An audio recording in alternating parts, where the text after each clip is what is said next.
আসসালামু আলাইকুম বন্ধুরা, কেমন আছেন সবাই? আশা করি সবাই ভালো আছেন। আপনাদের মাঝে নতুন আরেকটি ভিডিও শেয়ার করতে যাচ্ছি।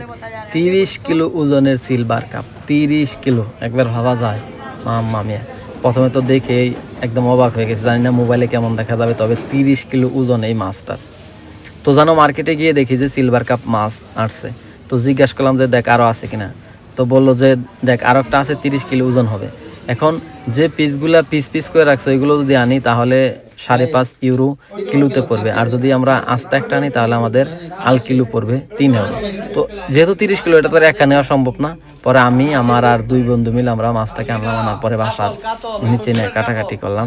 আর মাছটা দেখেন যে দেখতে এমন যেমন হয় যে একটা 30 কিলো ওজন, তার মানে খাসির মতন। আর মাংসের মাছের পিসগুলো একদম আস্তা, দেখতে গরুর মাংসের মতন, বড় বড় কাটা, কোনো ছোট কাটা নাই, একদম গরুর মতন। আর এটা কাটতেও আমাদের অনেক কষ্ট হয়েছে, যে এত বড় মাছ, এত বড় মাছটা এইভাবে হাত দেওয়া বা এই ছোট ছোট চাকু দিয়ে কাটা কষ্ট না? তো ফাইনালি যাই হোক, আমরা অনেক কষ্টের পরে হলো মাছটাকে কাটছি। পরে ভাগ বন্টন করে যে যার যার মতন সবাই বাসায় নিয়ে গেলাম। আর আপনারাও তো জানো মার্কেটে এরকম পাবেন, তো ট্রাই করে দেখেন। আর এই মাছটা খাইতে অনেক স্বাদ।